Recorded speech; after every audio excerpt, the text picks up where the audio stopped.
Hi, I'm Maddie with FandomWire. Hi, Pauline. Nice to meet you. How are you? Nice to meet you. Good. How are you? I'm good. Congratulations on this third season. I love this show so much. Uh, Kimberly is actually my favorite. I'm sorry, but like I relate to Kimberly to a level. I mean, in so many situations, I'm like, oh my God, this is really something I see myself do or say. So on a personal level, I was just wondering, who do you relate to the most? Honestly, Kimberly, I really do. Like we're both kind of naive in a way and like make mistakes and kind of don't sometimes know how to get out of it. And like that, yeah. I mean, when I initially read the script, I didn't even know what part I was auditioning for, and I was like, I have to audition for Kimberly. Kimberly gets through quite a few tough moments, but every time she comes back like stronger and more confident, which is not at all in the beginning. In the first season, she's not very self-confident, and she had to sell her eggs and make like this is a huge decision, like long term.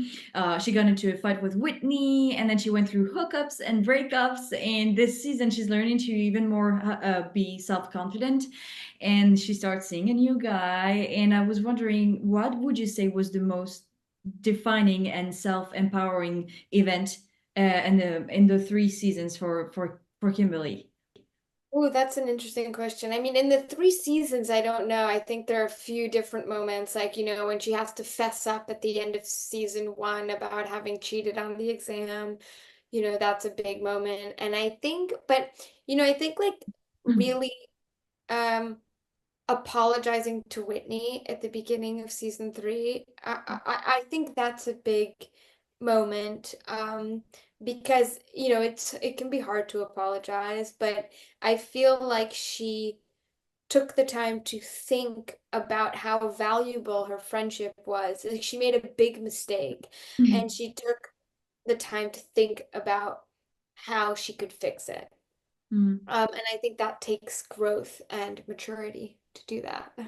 Also because she's such a kind person, it really didn't come from a bad place, and the fact that Oh, she's a I think she got carried away. I think that like Kanan was a guy in her life who really liked her and they got along and they were good friends, and they met initially at SIPS. Like they were working together, and I think she just loved that he was a nice guy to her and let herself get carried away and kind of forgot an important girl code rule. but also like seeing her and Kanan in the third season, I'm like they're just friends. It's pretty obvious that nothing A more could hundred happen, percent. A right? hundred. When I would see them interacting, I'm like, no, there's no like vibe. It's just Yeah, friendship, yeah. Yeah. Coming But I back think to that's so representative of college too, where it's like you're at an age where you don't know. You're like, are we friends? Are we not? Like, I really get along with this person, so maybe it means I like them. And you're like trying to figure out, and because you don't know yet. yeah, but then coming back to Kimberly each season, I guess you discover new things about her, maybe even about yourself as an actress, the way you're going to interpret her. What was the like most interesting thing you learned about yourself as an actor, and then about on Kimberly as well, coming back to her? Well, I think what I really learned as an actor, how technical comedy is. It's really about like the timing and understanding the line, like knowing where the beats are in your line. That's what makes it funny. So that's something that I really learned and that I like really enjoy doing every new episode is kind of seeing, well, where is the moment where the her beats are going to be.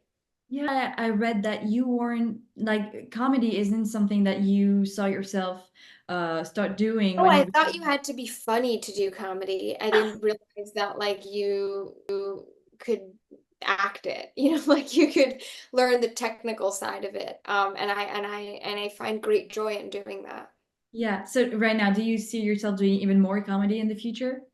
I'd love to keep doing comedy. I'd love to do some drama too. But I don't have nothing against comedy. I think it's a lot of fun. I saw you in another movie this year. Actually, it was Between the Temples, Yeah. and you were so good in this. So Oh, yeah, thank you. drama suits you as well. I wish I could hang out with one of the girls for like even 24 hours. Sometimes I watch it, so I'm like, where were these girls when I was at uni? Those dorm rooms. Those dorm rooms are so nice. Nice and huge, and like I'm like, yeah, well, that was not my dorm room, but Yeah. anyway, yeah. So which member of the group would you need right now in your everyday life? And if you could like have 24 hours with one of them right now, who would you need? Of the characters, Taylor. Oh, I want to spend time with Taylor because she is so feisty and like so no bullshit. And I'm like, I could use that.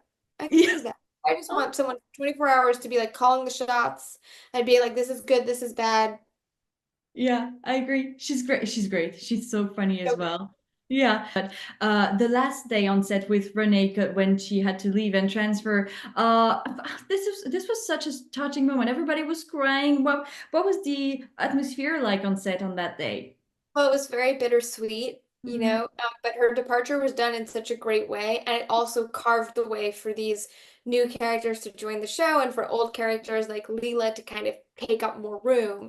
And so I think season three is really exciting for that. I still love the way that she has to leave for MIT and she's just not disappearing and somebody in the Yeah, show is gonna say something like, "Oh, she had to go away." And it's like, "What?" right. No, we see her leave for a bigger dream and it's Yeah, amazing.